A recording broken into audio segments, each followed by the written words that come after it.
Good evening. Good evening. Good evening to the panelists, of whom I will be introducing in just a bit. I just want to thank you for gracing the ongoing series of Darproperty Forum. If you're keeping count, this is the second one. For those who were there the last time, very successful. Same hotel, just different room. And I just want to thank you for having graced this one here, where we will be discussing, it's not a question, apparently I'm told it's a statement, barriers that the real estate industry in Tanzania is facing. And of course we have our experts here who will break it down for us. And you will get an opportunity as well after they've given their presentations to ask a question or two. But before we get to that, I just want to let you know about a protocol, because we know that our Muslim brothers and sisters are observing the holy month of Ramadan. And I just want to let you know, if you're among the Muslim faithful, you'll be able to go through that door there to the left, where we'll be having a futari. That is the next door after this. If you do need to pray, it's the third door, the other door, where you'll be able to pray. So I just thought I should get that clarified in case there's any questions about that. We good? I think we good. All right. And that, of course, that means that there will be refreshments for everybody at that particular time. But as usual, when we have these functions, we need to work your appetite. Nothing's for free. All right. So before we get to our panelists, though, we have another very important guest who will break down for us something that we probably take for granted. You all business people, I'm sure you're all business people. And when we have the lights on and everything, we take it for granted that it is working, everything is going okay. But what would happen in the event that, you know, there's a wiring problem, malfunction, or something of the sort? I don't know. That's why we have a specialist here, Miss Esther William from the company known as Geared, who would like to give us her presentation and let us know the do's and do nots. Karibu sana, Esther.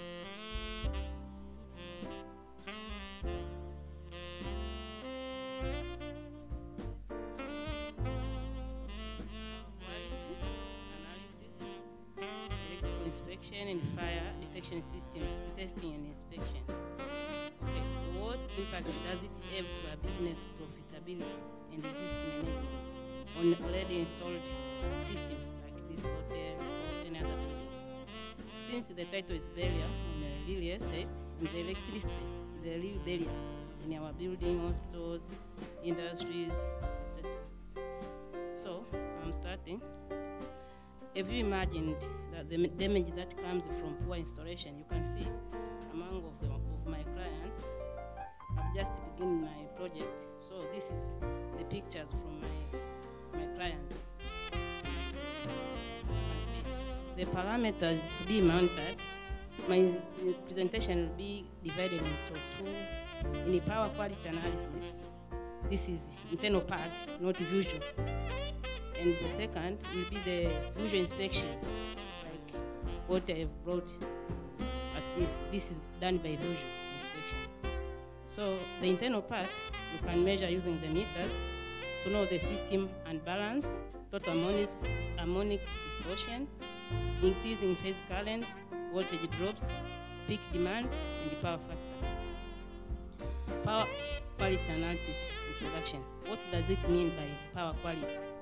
Power quality is a term used to define any occurrence of voltage, current, or frequency deviation that results in equipment failure, process interruption, or power system inefficiency. So what are the sources of power quality? Power disturbances can originate in your consumer power system, consumer loads, or utility. In this country, we can call it TANESCO. So why monitor? With the spread of computers and the other services devised in our profession and the personal lives, awareness and the addressing of power quality issues is becoming increasingly important. Poor quality of power can cause not only physical damage to the equipment, but also results in downtime, which in turn lower productivity and substantial increase in energy costs. Hence, power monitoring is crucial to extract optimum performance out of your devices. Most monitored parameters.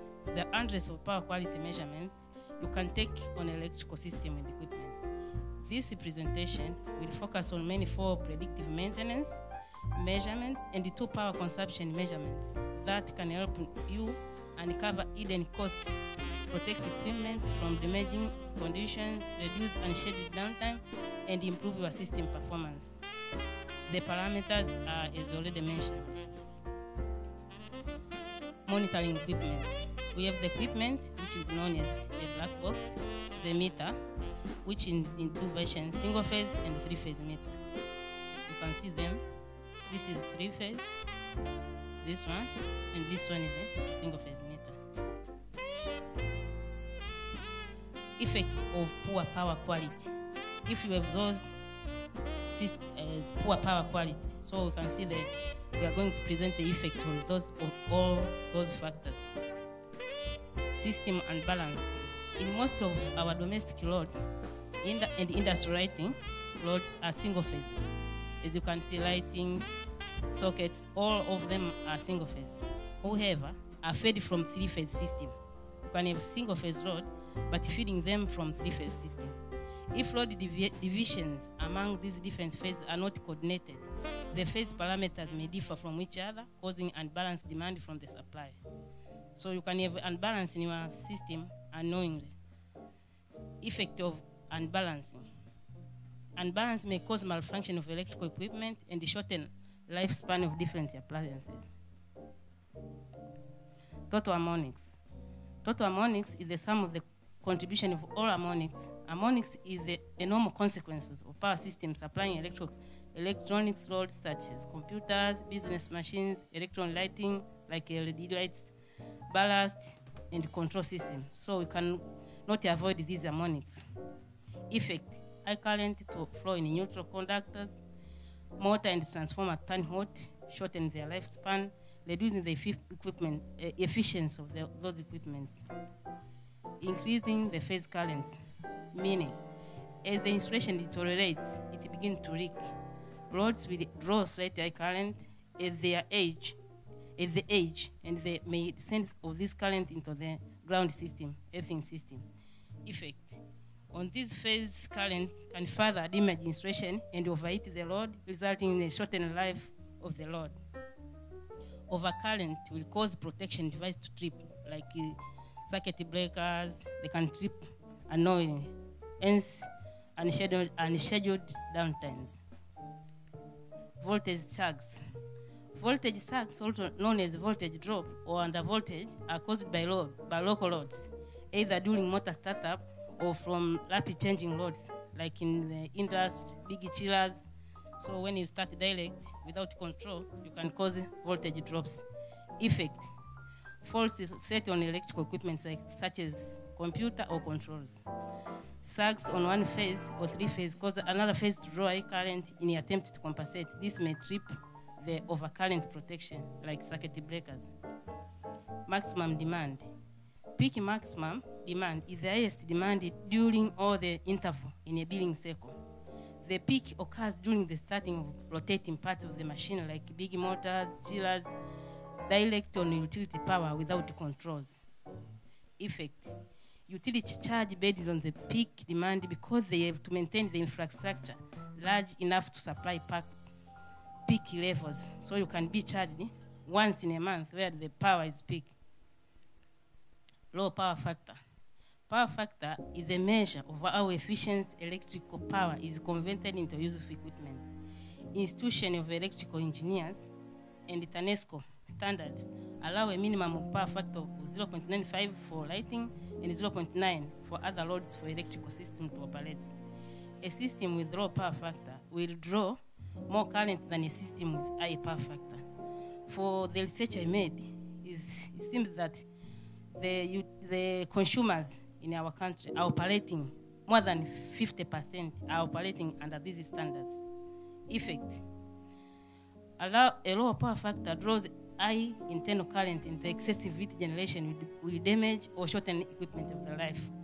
And the utility will charge a higher cost to industry and the commercial client having a low power factor. So, even katakata may be caused by these low power factor operations. Solution to the above monitored parameters. We have the equipment known as the quick equalizer. Equalizer is a time power quality enhancement system for power factor correction, voltage stabilizer, flicker reduction, inrush current reduction, harmonics, filtration, and many other for a variety of dynamic loads. So with the equalizer, we can clear all the above mentioned parameters. Solution, equalizer technology. This is a technology. This is too technical, so I will go very quick to the application. Technology for the equalizer. The equalizer application. We can use the equalizer for the welding machines, urban cranes, motor startup, electric trains, the hospitals, high-riser buildings, and all other commercial buildings like elevators, air conditioning, and critical loads. Welding machines. How? Spot welding load fluctuates extremely rapidly and consume large amount of reactive power. Due to the high current changes caused by near instantaneous reactive energy consumption, large voltage drops are produced. The benefit of using the equalizer: improve weld quality and reduce scrap rework, increase process output, reduce voltage flickering, and the other two. Harbor cranes. The complete operation of the harbor crane is approximately 1 minute. During this time, the crane requires variable amount of reactive energy, fluctuating rapidly throughout the cycle.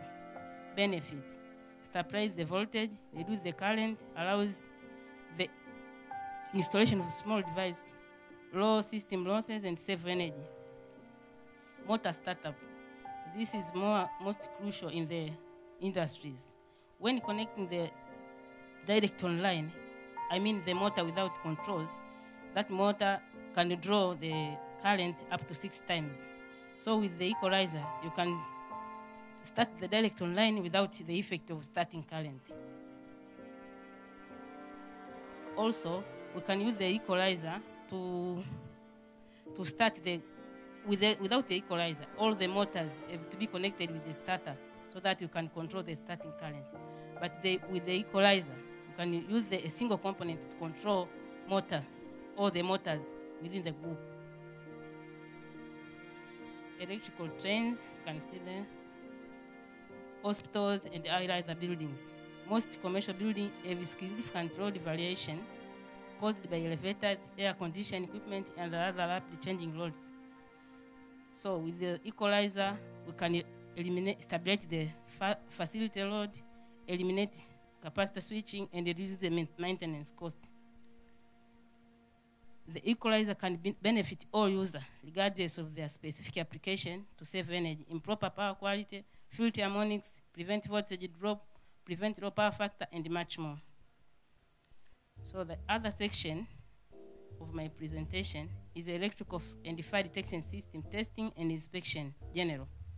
As an electrical and fire installation get older, and unless they are well looked after and maintained in a safe condition, they will deteriorate.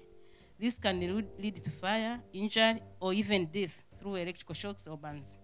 The best way to find out is your electrical installation is safe is to have it inspected and tested by a person who is competent to do so. The inspection comprises of comprehensive visual inspection of the electrical fixed wiring installation. We have the visual inspection and the one as the previous presentation, the one with the meter. Following completion of the inspection, appropriate test will be carried out. The test would normally comprise of earthing continuity, insulation resistance, polarity, earthing, and the testing function of the RCD to test the boards if they trip in case of any fault. So the inspection is recommended. Testing of emergency lighting system. We can be in the building or a conference room like this. The emergency lights are very crucial so that in case of power failure, we have the power to contrast to outside the building. But without testing them several times, the emergency light can be in operation without unknowingly. So the testing of the emergency lighting system is also very crucial. Fire testing. Over time, fire alarms start to deteriorate, collecting dirt and losing battery. Therefore, regular testing is essential to ensure they are functioning as they should be. Also, the smoke detectors, heat detectors, so that they can be in a good condition, maintained. Here we have a chart whereby the recommended time by regulations, and for the commercial premises such as schools, offices, shops, the duration is 5 years. Industrial locations, 3 years. Caravan parks, swimming pools, only 1 year. So you can see and check if you have done all the inspection within the recommended time.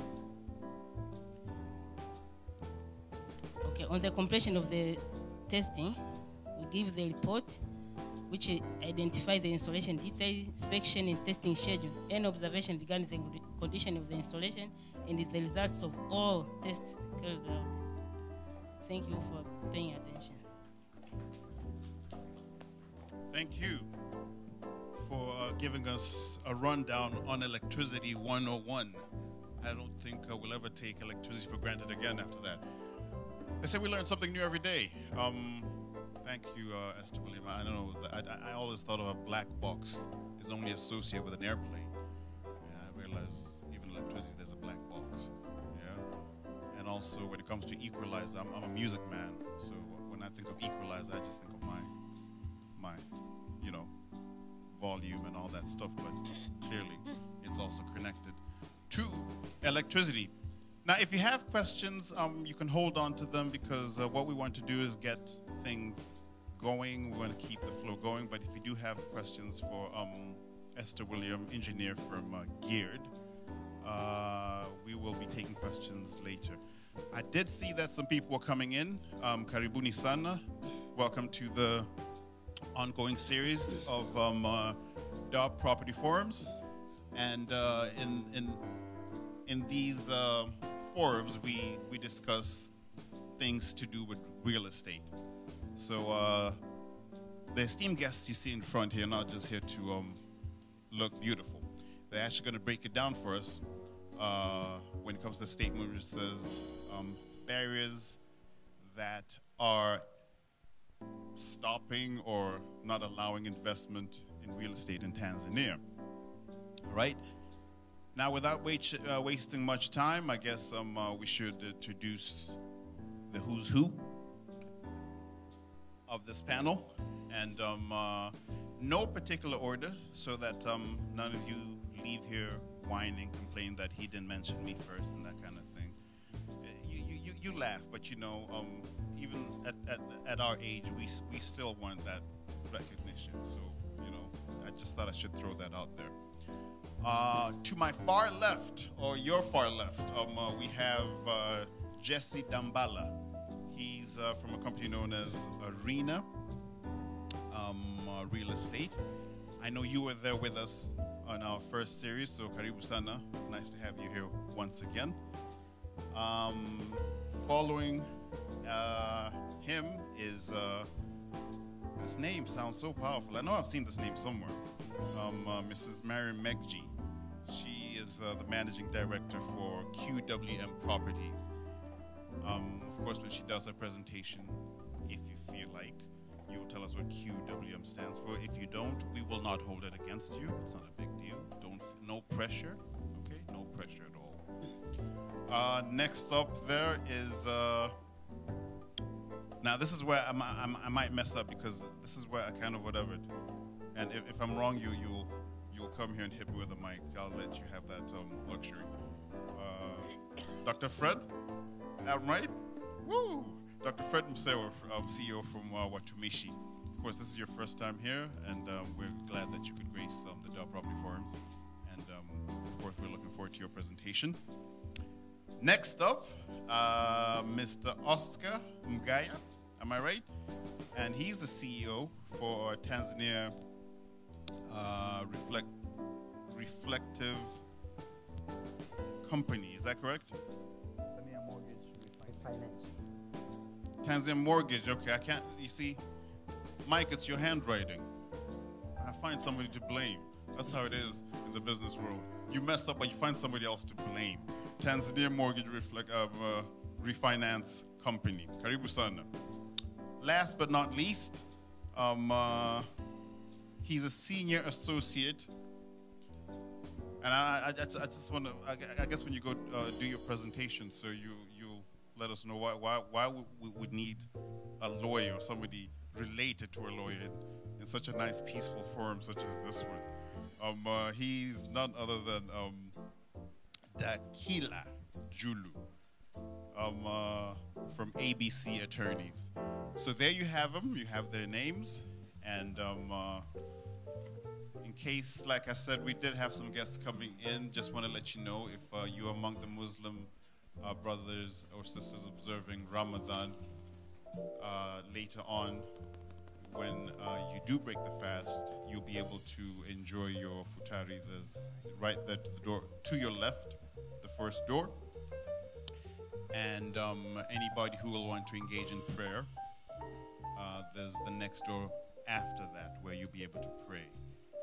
I hope that is clear, but if not, you can come to me. I will hold your hand. I will take you there. All right? Just in case you might need to use the restroom, I look forward to these occasions because it's nice to always go to a clean restroom as opposed to my house. And you'll be able to go straight out the door to the right, and I believe just to your immediate left. And I'm sure you all know the international signs for male and female. All right, now that we have that out of the way, Mr. Jesse Dambala, you have the forum. Karibu sana. Good evening once again. I am Jesse Dambala, the CEO of Arena Real Estate PLC. It's a public limited company about to list its equity on the Dar es Salaam Stock Exchange, hopefully in August or September. But basically we are developers, real estate developers, primarily targeting the low income and middle class people, low end middle class income earners. Well, for this, I'm not much of a PowerPoint kind of person, but I was told to put up some pointers for you to at least take home. But I'll speak mostly based on my experience and my expertise. Well, introducing our statement, I would like to first give you my take on what a barrier is, what I understand when somebody says a barrier. Our MC said something to do with barriers that stop people into doing something. I am more of a positive outlooking person, and I would like to look at a barrier as a gate that controls access. Others look at barriers as fences, as walls, as whatever they choose to see them. But I look at a barrier as a gate that controls access. And then we have seen, I've quoted Beckett in his book in 1995, this paragraph is essential basically to the end of what I will be presenting, because at the end of the day, all barriers have one simple and significant impact on any investment, real estate and the others alike. All barriers have a huge impact on the finances. So I would just like you to take note of that paragraph where I draw a conclusion. You will see the importance of what Beckett had put up in 1995, where he talked about basic barriers that affect trading of goods, setting up of companies, openness of a market, or a mix of all, one or a mix of all, have a huge impact on any business, be it real estate or whatever. With that, I would like to break down my barriers into two categories. I look at them as formal barriers and informal barriers. So what are the formal barriers? When we talk about formal barriers, we're talking about things that are common, things that everybody has to go through, things that are set either by the government or by institutions or by communities. So those are formal barriers. Those are formal gates that one has to go through in order to access real estate investments. Not formal walls that are meant to contain you from or to entering into real estate. So those are just gates to go through, they're gateways. So with formal barriers, I would like to share three of them. We as Arena Real Estate, we have practiced in the country for 3 years, and those three have become more of crucial in First and foremost, we have legal barriers. With legal barriers, just a minute, sorry. With legal barriers, I am more focused on ownership and documentation of property. We have found that as a very crucial access point in terms of foreign investments. Because when you're talking about real estate investment, we have to understand that there is foreign investment and there is domestic investment. So I'll be talking in both perspectives, foreign investments and domestic investments. Legal barriers are mostly for foreign investments, in my opinion, because local investments, we are residents, we are Tanzanians, so we do not face much of the legal issues, but we do face them slightly in terms of documentation. So for foreigners not being able to own land or property, that is a barrier for foreign investments. People want to be able to own something they put their money into. That becomes an issue. And then in a more of I'm from a financial background, so in more of financial terms, even something called as barrier, bearers. We're talking about bearer certificates. In some countries, you can make an investment and just have a bearer certificate whereby you can just pass it on. Whoever holds that certificate of investment then owns the investment. But here, we do not have that. So that is one of the challenges we have faced as a public company in the process of listing, because some of the people want to participate in purchase of shares and everything, but they do not want to have their names or maybe institutions to be on the share certificate. So they ask you, does your country allow bearer shares? So that is one of the entry barriers when you're talking about foreign investments. And of course, the ownership. In terms of documentation for domestic investors, there is a long and huge queue of paperwork to go through. you have to go through local, I don't know, street, ward, then you have to go to district, you have to go to regional, you have to go to national levels. Whereas things could have been simplified if we had 1 or 2 points to check controls of these documentations. It would be easier if you just walk into the district offices where you can just get your documents processed with ease. But then again, you have to have all these other institutions in the middle of that. Then it takes me to my second formal barrier is, in terms of finance, I talk about capital accounts. Well, this again is also an issue for foreign investments. How much money do they bring in and how much do they get allowed to expatriate the money?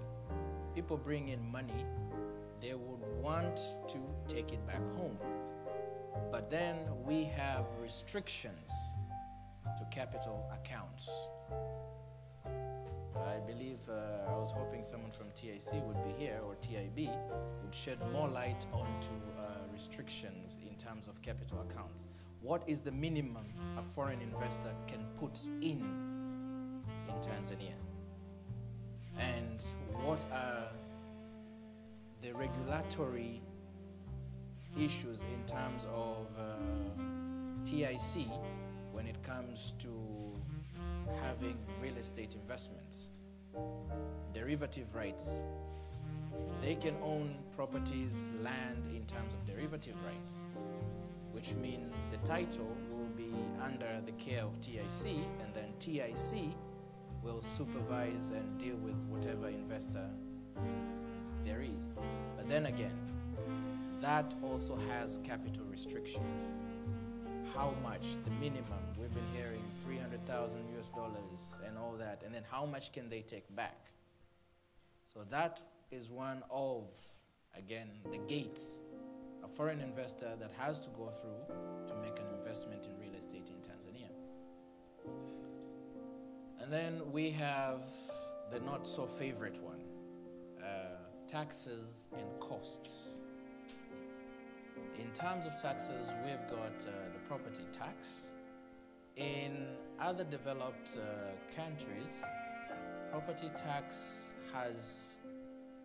they have different formulas. Well, not just different formulas, they have stable formulas used for calculating property tax. As far as I am aware of, there is no proper formula. Property tax, somebody comes into your house, looks at your house, goes out, looks at your watchman's house, looks at the yard, and then drives a price and says, okay, this property is valued at this point.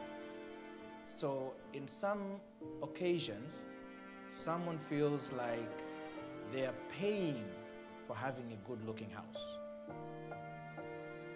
So it is a crucial barrier. We do not have proper formulas, or if we do, they're not public. In most of the countries, their property tax formulas are proper, they're public. You can actually see, if I intend to build a 2-bedroom house worth 50 million, this is property tax that I'll be paying annually. Here, someone walks in, does the evaluation. You're not even sure if the person is a licensed surveyor or land valuer. Looks at it and just derives their own formulas. And in terms of land rent, that is also an issue because we do not have the concept of absolute ownership. Land in Tanzania is leased, so you have to pay land rent, and it is payable upon the size of the land. So that is also a barrier. There are some people who would wish to own bigger chunks of land, but then they have to face land rent. So it becomes, as I said, barriers are gates. So when you're making an investment in Tanzania, you have to put that factor into account. Moving on to the informal barriers. Informal barriers are those barriers, or as I said, gates that we each individually encounter differently. The formals will all encounter them the same because they're there, but the informal barriers are those that we will each encounter individually, separately. Now, in my experience, we have encountered the 6 informal barriers in real estate in Tanzania. First of all, the current big issue in the market, in our industry, is political risk.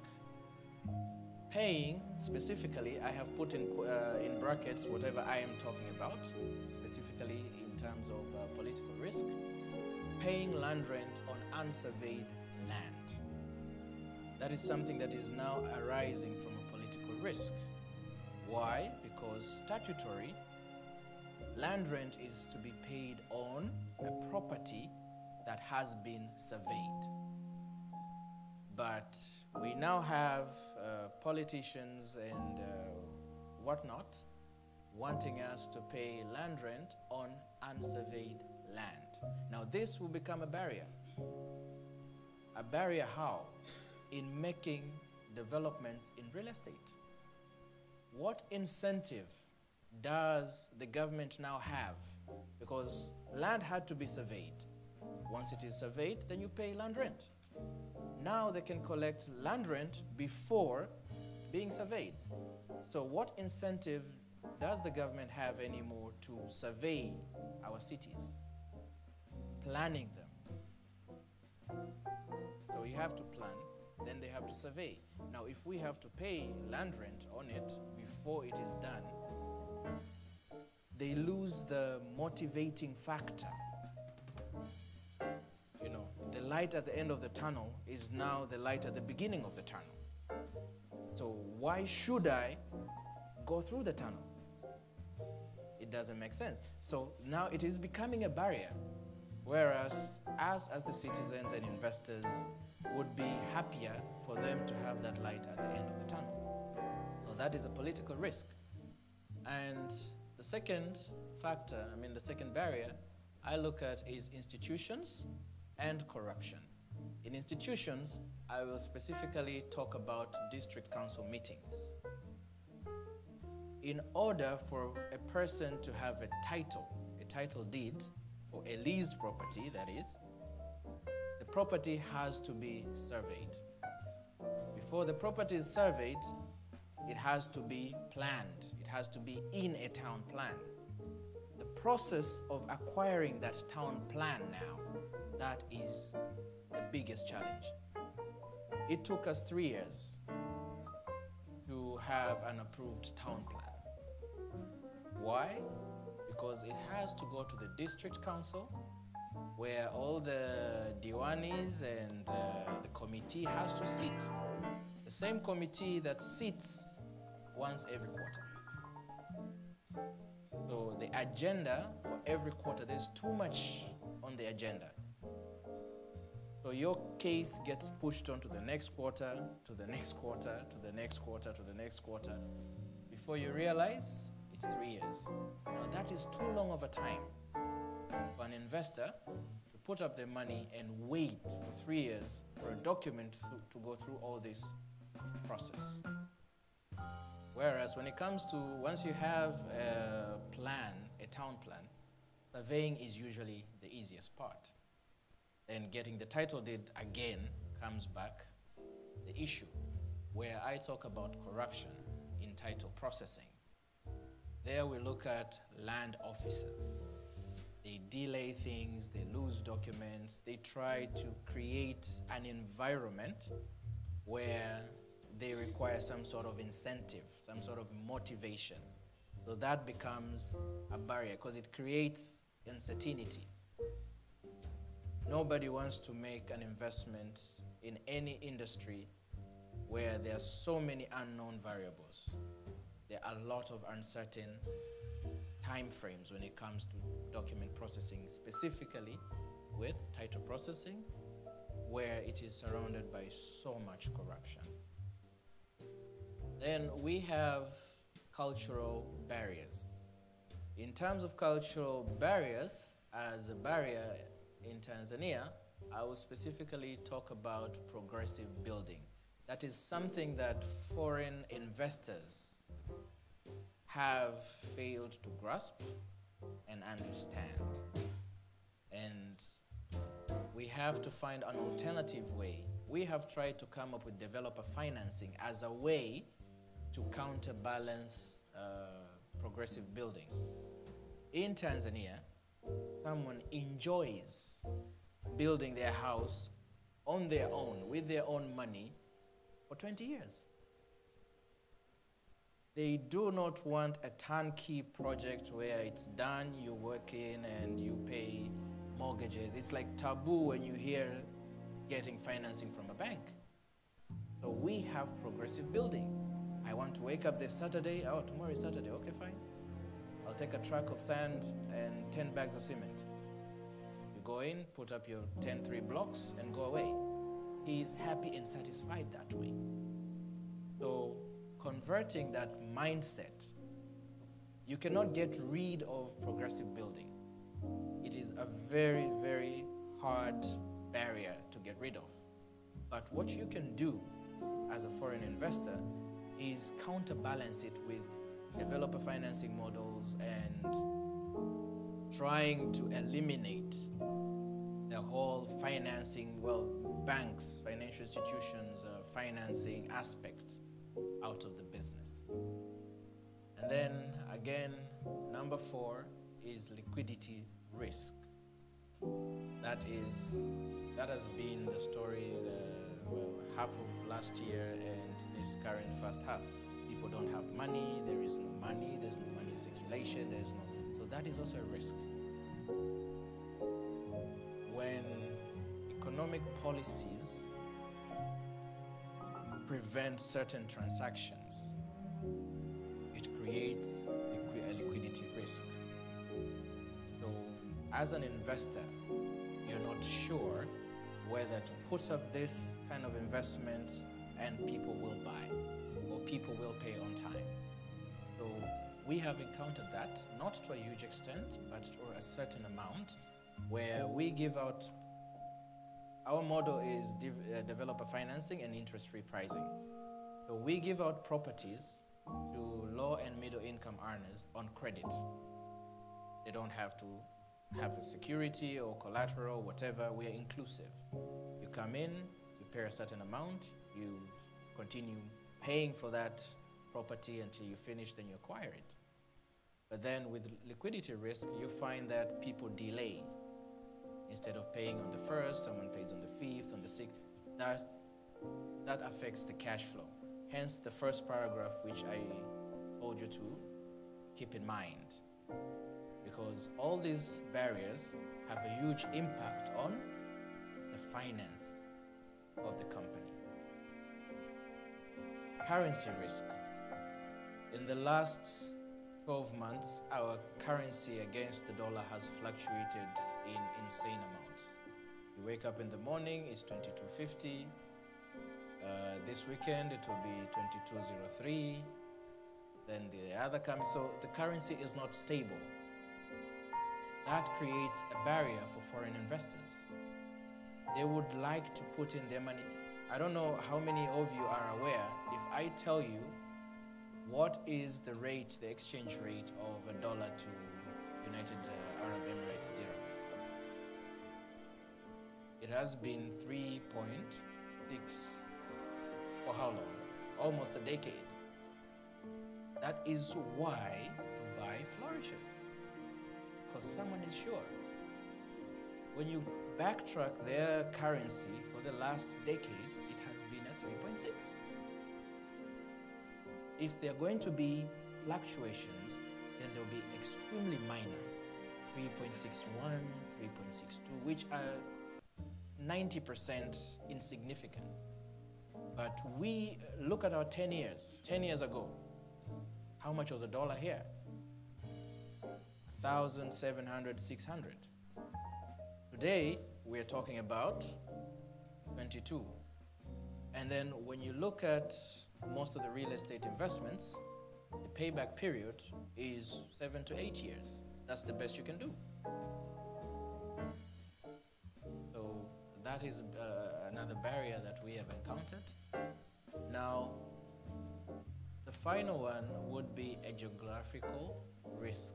Access to the area, oh sorry, there's a typing error there. Access to the area of investment. This could be true to foreign investors because they do not have physical access to the area of investment. Therefore, they have to rely on local partners. Now, there comes the question of integrity of that local partner.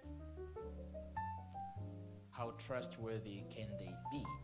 So that poses a geographical risk. In terms of a domestic investor, well, it could be roads, let's say, or the distance between, if you're making an investment, let's say in Songea, in Tunduru, or Tunduma, somewhere there. So the geographical risk would be through accessing. How do you easily go and evaluate your investment? Now, I just want to go through all the risks, all the barriers that we've gone through, and then analyze them in terms of risk factors, in terms of low, high, and medium. Now, when I go back to, let's say, restrictions, number 2 would be restrictions to capital accounts. What impact does it really have on real estate? It's a high barrier. It is rated as a high barrier for basically foreign investors. Now, with legal barriers, ownership restrictions are clearly a very high barrier, but such restrictions can be overcome by a joint venture. So that's how you overcome, that's how you go through the legal barriers, through JVs. Now, and then again, we have a lawyer on the panel. I'm sure he'll shed more light on having a good and reliable legal system.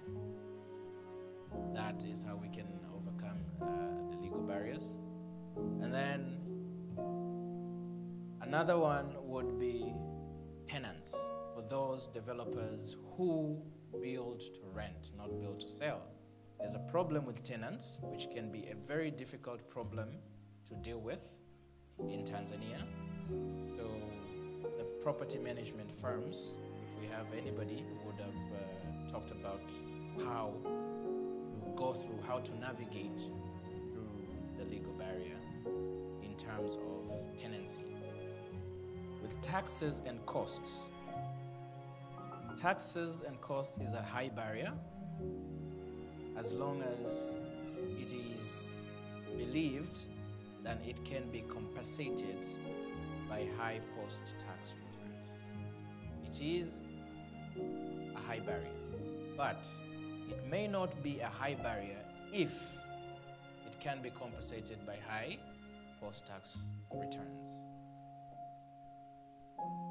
Political risks. It is essentially a low barrier. It is essentially a low barrier. What the country needs to do is to separate politics with business, with economics. Those are two principles that do not really mix well. Separate them and then have an amicable, acceptable legal framework to harmonize the relationship between politics and economics.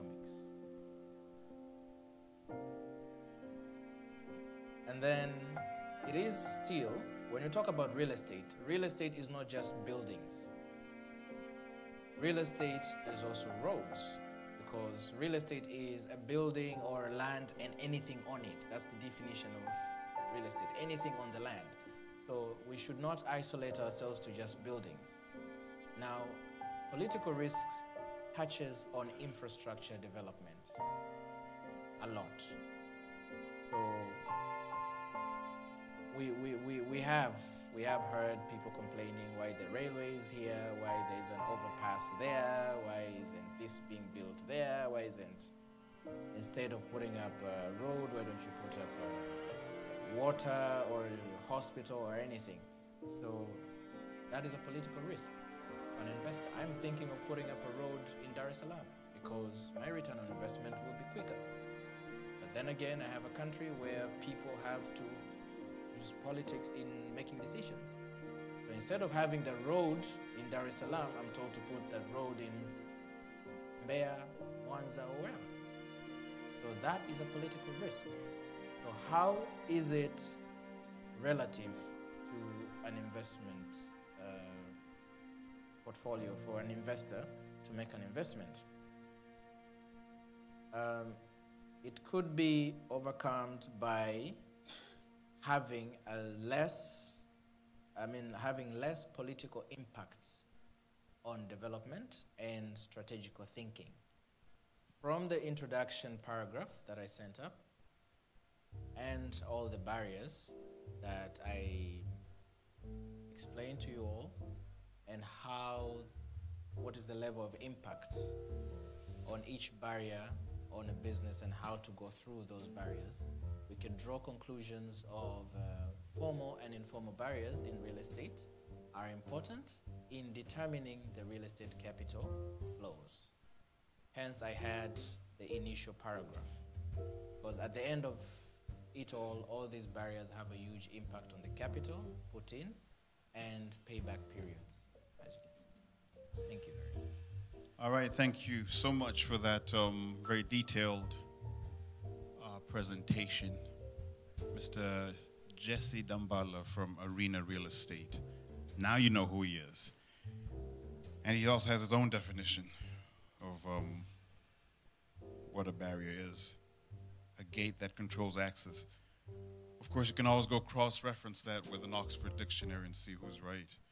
But I'm not here to argue with him.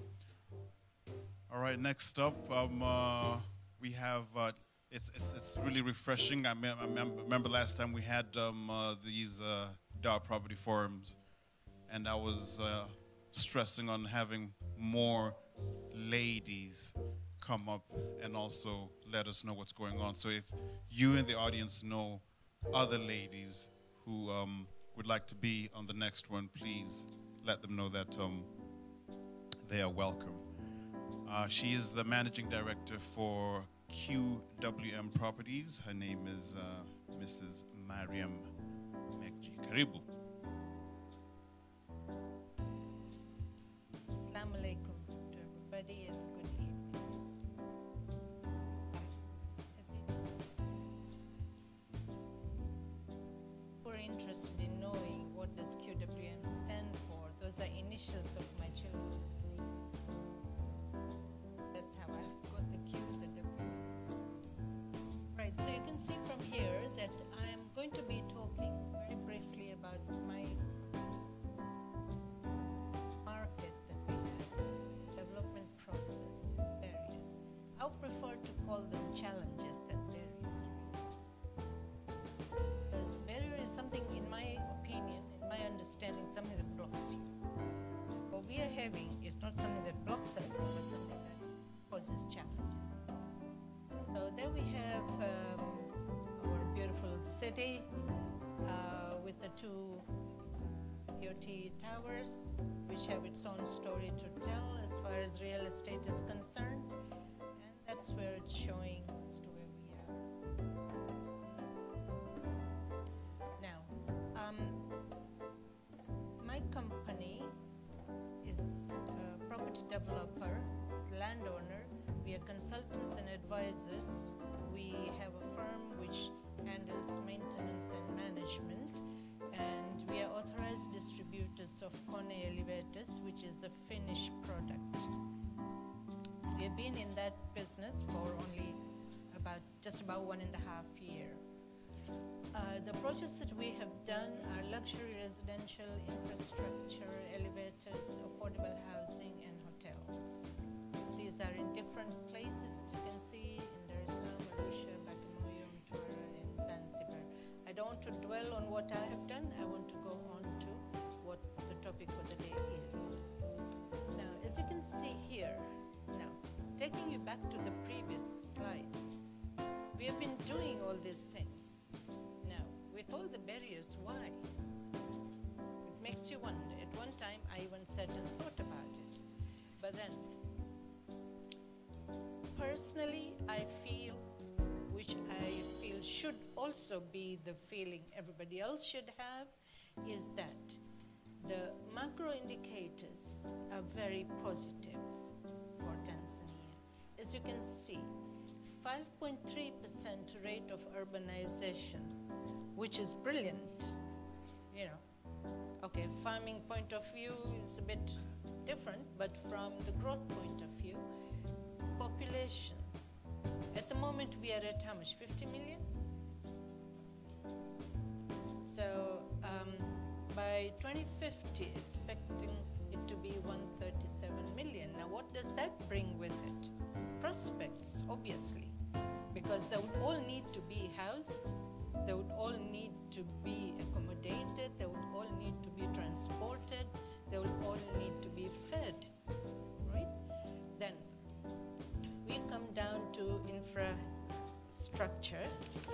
Now, with our current fifth phase government, there are a lot of planned infrastructures, roads, as you can see, coming up, flyovers, and whatever. Now, all those add up to the values of the real estate, because real estate cannot be just there without all these facilities being there. And looking at, say here on this graph, it may not be very clear for those of you at the end, but Dar es Salaam, I think amongst the development, fastest developing cities, is 4th in line. So potential is there, right? So Dar es Salaam, in my opinion, should remain at the top of the investment target for everybody.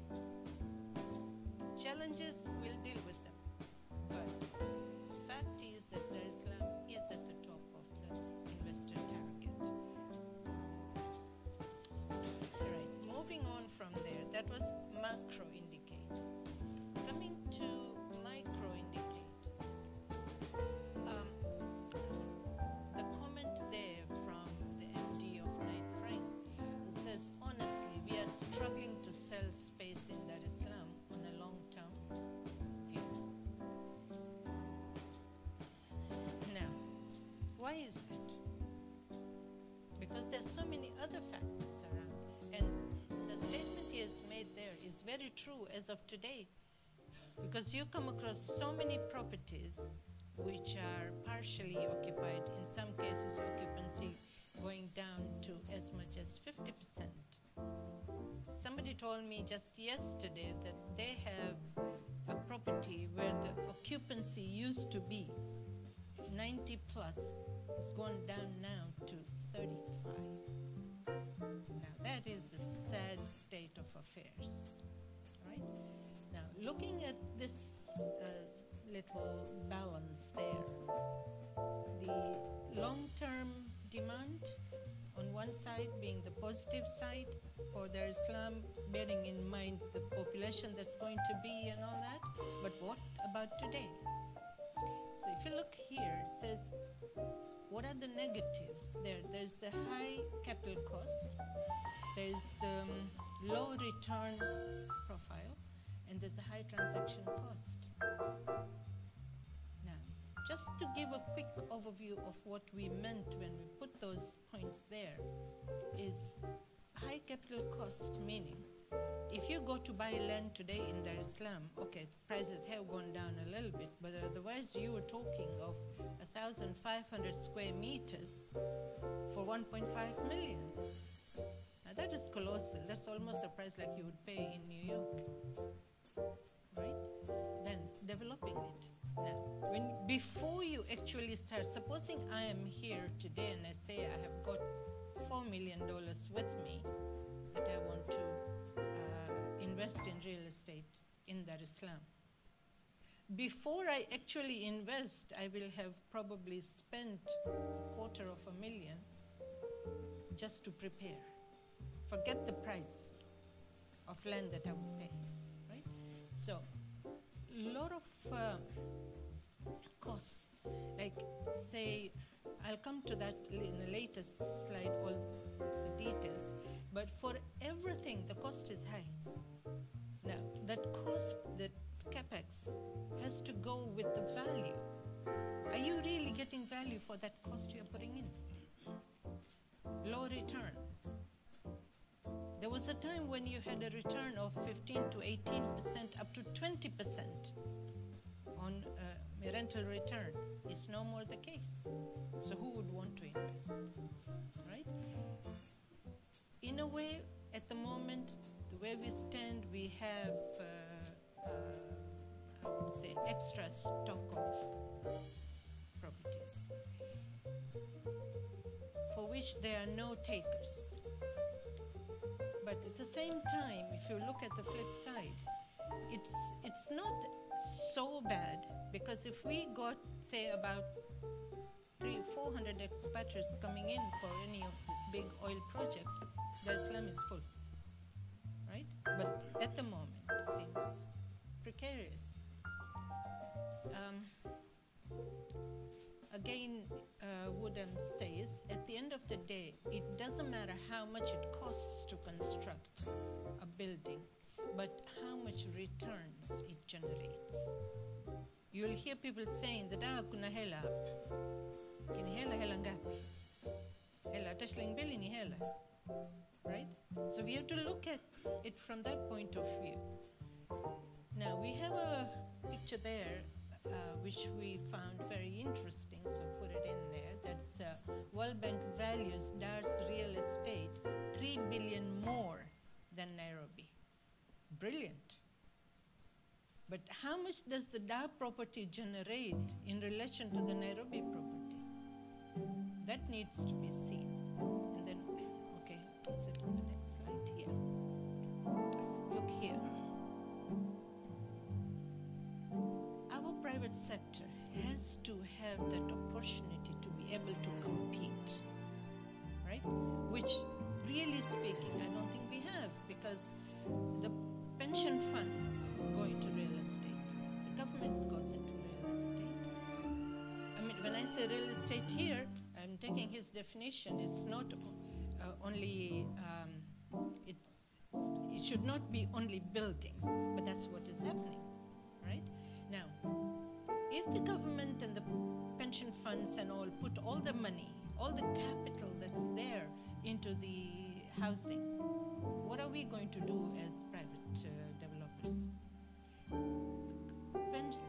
I fully agree with Dr. Magufuli here that the funds from the pension funds should go for industries, agriculture, say building hospital, building schools. Go there, the private developers will not go. Right? So that's where that money has to go. Then another thing that really clicked when I was going through all this is that Dubai firm to build Kenya's tallest tower in Nairobi. Why? Why not Dar es Salaam? What is it that we are not doing right, which is not bringing in these top investors here? You look at that, it says, what is that, Has Petroleum, building the tallest property in Kenya. Why all that? Where are we going wrong? Now, so that's as far as the private sector, coming back to this. As far as the private sector is concerned, it says there has to be a competition. Where does the competition come from? It has to be within and from outside, you know. Now, if the government government is interfering. It's not workable. It's really not workable. So I totally agree with what Dr. Magufuli is saying, that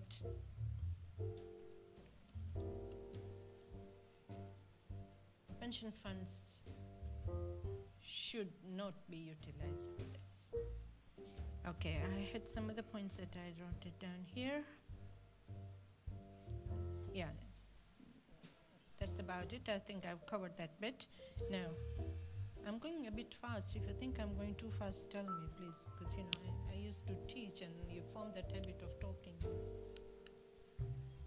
Okay, now, achieving sustainability. The costs that we are paying now, are they really sustainable? Because if you look at the entry point, see, any project, right, especially more so real estate, you have the entry point when you actually decide you want to get into real estate development. There is that element of efficiency and value creation. Then you come to the exit side and the long-term benefits. I liked this Stephen Ross statement where it says, there's a responsibility which goes with being a real estate developer, knowing that what you are doing is going to far outlive you. Yeah, say I got this project in Masaki I built 6 years ago. I might drop down dead tomorrow, but that building is going to survive another 50 years. So it's bound to outlive you. That statement really makes sense. Now, key requirements here for sustainable real estate development, when we look at them from those three angles given there, then you'll come to an entry point. What do you need? You need to have the land first. Now, for you to be able to buy that land is going to be a big struggle. Like my friend here said, it took them 3 years, right, to get anything going. Now, really, if I have the money, and I know it's going to take me 2 years or 3 years in Dar es Salaam to get a title to a property, or even 1 year, I go to Nairobi, I go to Rwanda, I will get it done within 2 weeks. Will I stay in Dar? Definitely no, because I want my money back. I want my income coming into me within the shortest period of time. Organization. When it comes to you trying to organize, you will come across challenges, such challenges that you will regret having gotten into it. There were times when I almost backed off. I said, Jemani, do I really want to do this? Actually, I'm bad, you know? But it's something, I mean, I'm a Tanzanian, I'm here. I'm not going to run off to UK or America or Canada tomorrow. So I have to fight it. Problems are there, the challenges, as I said, are there, barriers, if you want to call them, they are there, we have to fight them. But I have to move on. Now, when it comes to efficiency, if you have built a building, end of it, the valuer comes and tells you this building, nimeshaipigia hesabu, ni $1 million na nusu. Mimi nimeshatia $1.4 million. What have I done? So, I haven't used that efficiency there, because the value created by me putting in $4 million is only $2.5 million. What am I doing then? Am I insane to be getting into it and continuing it? Now, when we're talking about all this, I would like to bring in a few points here from the infrastructure point of view. The costs for us to build in Dar es Salaam, or in Tanzania for that matter, escalates just in a crazy way, because there's so many things which are part of the infrastructure which should be there is not there. For one of my properties, I had to buy a $28,000 worth of generator to keep the whole property lit. Buy a transformer. I mean, that's added cost. The road access was not proper. We had to get it done, because otherwise I wouldn't get the tenants. Now, all these things are part of the infrastructure which the government should be providing for the private investors to keep on investing. Now, when that is not done, really, it comes on to the investor to do it, because you want your building lit. I built one project for international school. The teachers were coming 1st of July. Building is ready on the 27th of May. I do not get power till July 15th. All wiring done, tested, everything, put generators in place, transformer in place, just to do that connection with TANESCO. So I ran that building for 6 weeks on the generator. Now where does the cost go, you tell me? Almost 1.1 million worth of diesel a day. So these are challenges which the government has to look into, but is it? Okay, and again, these are drain on resources. If in Masaki and Oyster Bay, if you were to take all the buildings and all the generators, I think we could have power for the whole country, you know? Then, gentleman here commented, you know, on this issue that there's so many things which are there, but they're not open. Transparency is missing. You know, regulations. You want to get a building permit, can you go online and find all the steps? No. In Kenya, they are nowadays submitting their building permit application online. When shall we do that? Now, coming down to exit.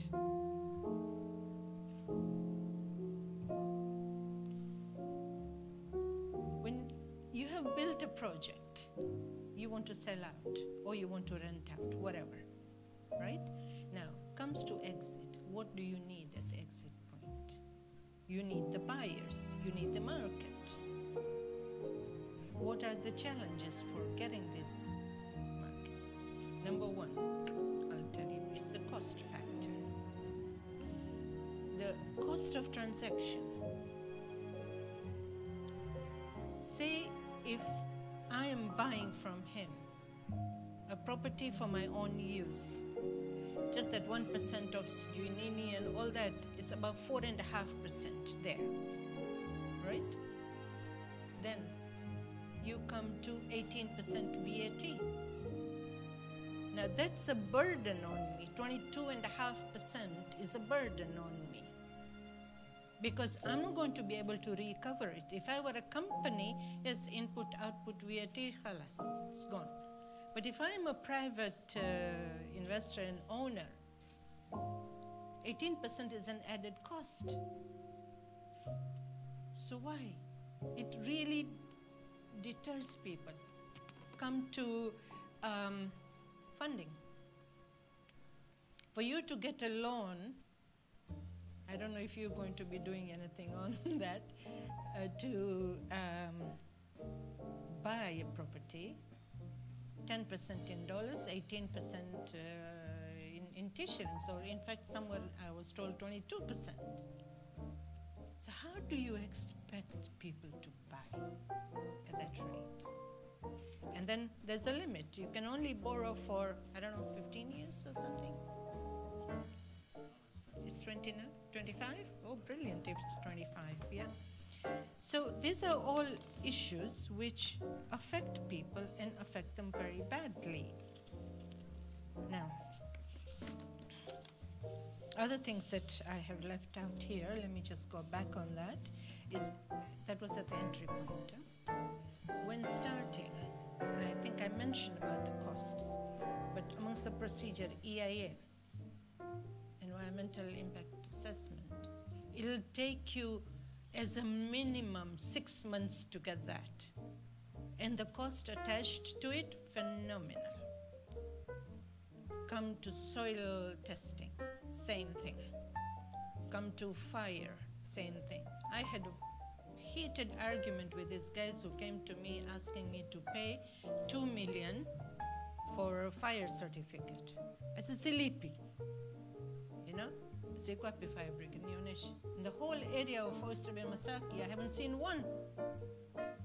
And when there was a fire somewhere in the area, you know, pew, pew, pew, came in the fire brigade. What does it come with? An empty tank.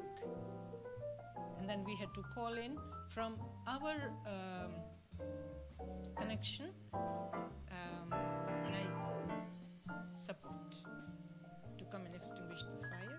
And I had to pay for it because I called from my number. So what are we doing? Paying all this and getting nothing in return for it. It really bugs me. Anyway, before I get worked up about this, let me just quickly come to post-building issues along with the market when you are selling. One, valuation done for you by the authorized, registered valuers from the Ministry of Land is not accepted by TRA. They'll tell you here's your thamani. Thamani apartment yako mama ni $200,000. The valuer has said $1.5 million. TRA will not accept that. So you get into that hassle then. The time gone at the time of getting that permit, building permit, the time that you waste when you are transferring the property, because as the gentleman here mentioned about Diwanis, right now as we're talking, I'm working on a project in Mtwara to get me the title for land for which I have paid compensation and everything. I was told, kamati itakaa iamue, sijui itakaa lini? Itakaa mwezi ujao. Kwa nini? Mimi nataka hiyo title haraka ili niweze kupata fedha kuendelea na project.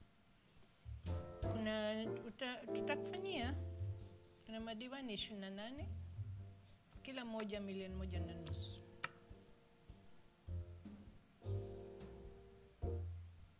Yeah, sitting fees. Gharama yao ya usafiri na chakula tofauti. So I got that bill. So I said, you know what? I'm not paying. To hell with this. Hata kama nimepoteza hizo hela, potelea mbali. I'm not paying all this. But eventually you need that place because, you know, you want to develop, you have planned everything. So sasa uanze ku negotiate. It is frustrating, I'm telling you. Okay. Right. Now, I mentioned about EIA and all those. Time factor is what I'm talking about. See, ease of doing business. In Tanzania, out of an average world over, 189,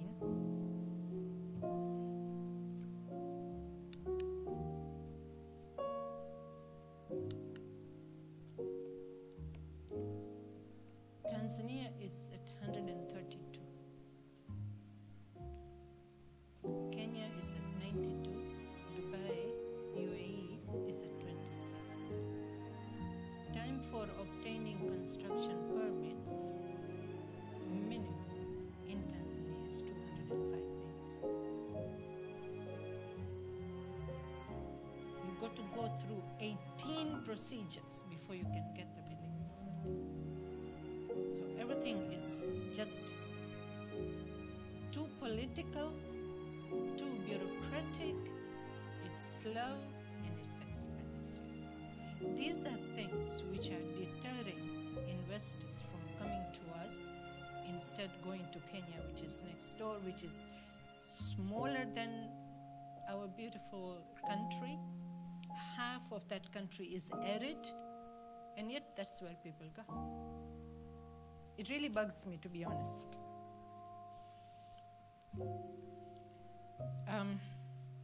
Quality of land administration. Tanzania stands at 7.5. Kenya is a bit more, 16 there, so we are better off on that side. Now, when you're talking of the low economic value of land, this comes from the increased cost, bureaucracy. I don't know if I should be saying that, but since my friend here said it, I'm also saying the seen and unseen costs.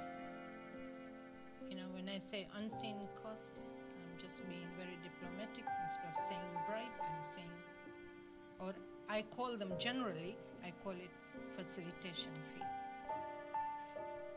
But there is a limit to everything. Now, power. For you to get power, it takes, I don't know how many, 109 days in Tanzania. In one of my last projects, I was told, lipa hizo meters kwanza, si unahitaji 36, lipa. Lakini sihitaji sasa hivi, na wajuilisha tu ili mnifanyie reservation, nikiwa tayari nitakuja, nilipe nichukue, wewe ulipe kwanza. 6 months before I needed them, I paid. When I'm ready, baada ya wiki mbili nazitaka hizo meters, naomba msiweke tayari.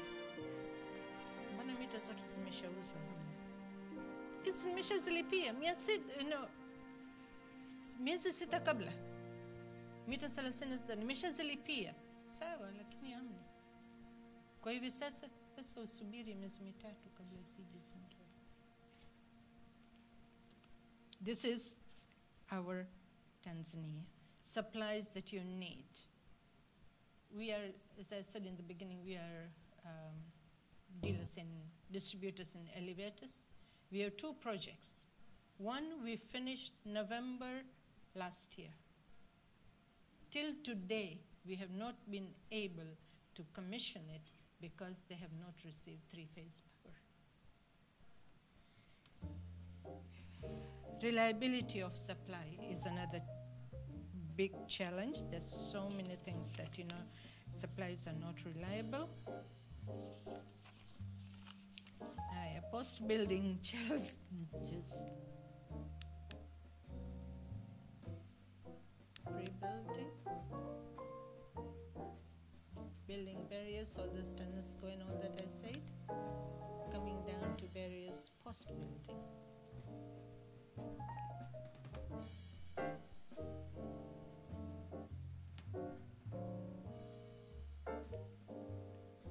High transaction cost I have already talked about. Access to finance. Access to finance, then small buyer base. Now, when I say small buyer base, I'm saying is tunajenga.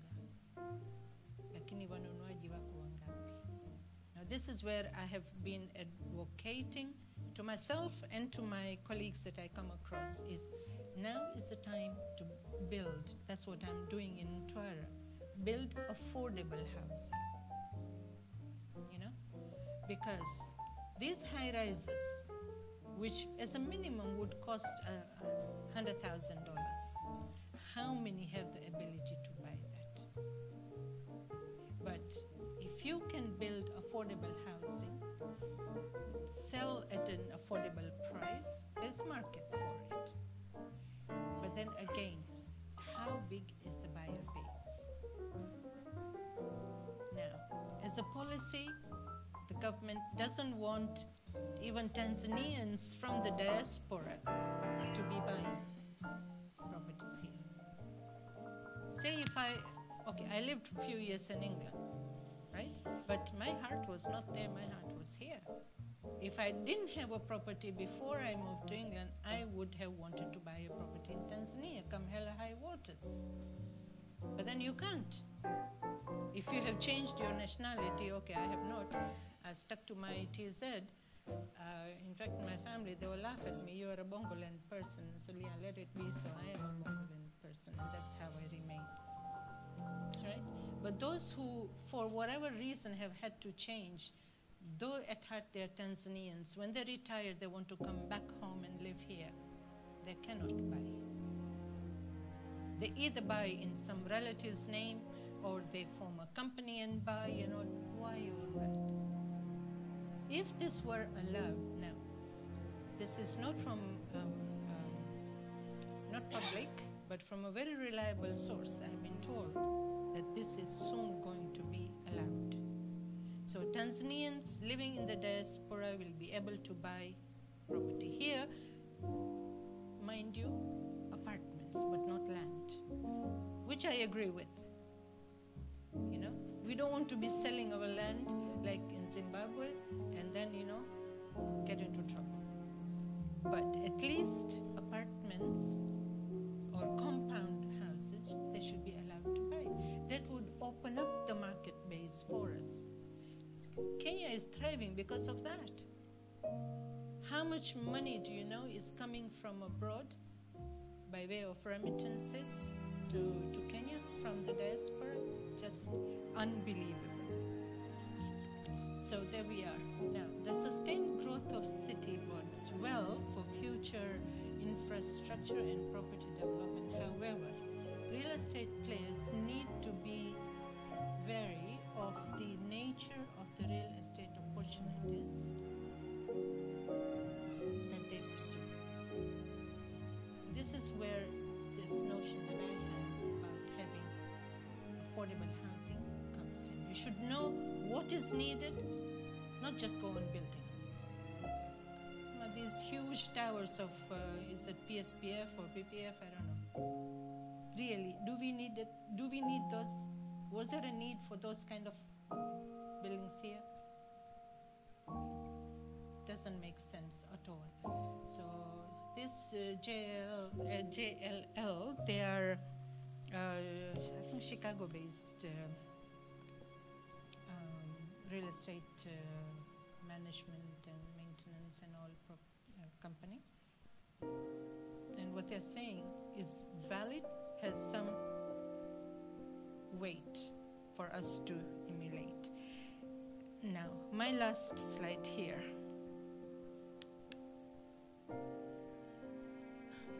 Loss of resources.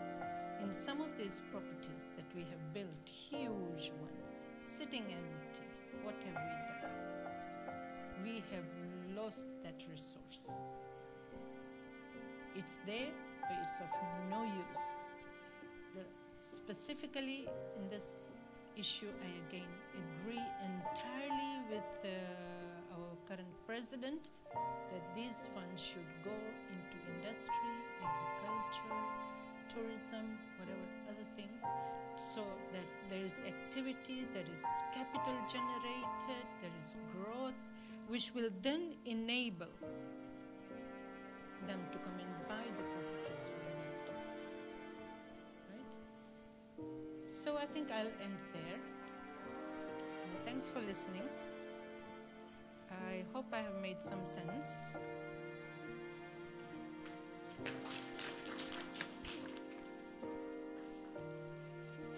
Thank you. Her name is Mrs. Mariam Megji from QWM Properties. Of the QWM is sitting there. There's Qasim. Right. Nice. Nice to put the Q to the face. The W is in Nigeria, the M is in UK. So Right. that's his print. Yeah, I think I speak on behalf of everyone in the room when I say we're glad that she did not lose her temper. Yeah. But really, pretty, again, another well-detailed presentation. And if you're just coming in, I want to welcome you. It's nice to have you here. We're trying to move it here because, you know, we have a time factor, and we know that our brothers who are fasting and sisters during this month of Ramadan will have to be breaking their fast. So do bear with us here. But I'm trying to move it as fast as I can. Next up on the podium. I got you. As he's standing up, he's a doctor. I'm Dr. Fred Msemwa, the CEO of Watumishi. Karibu sana.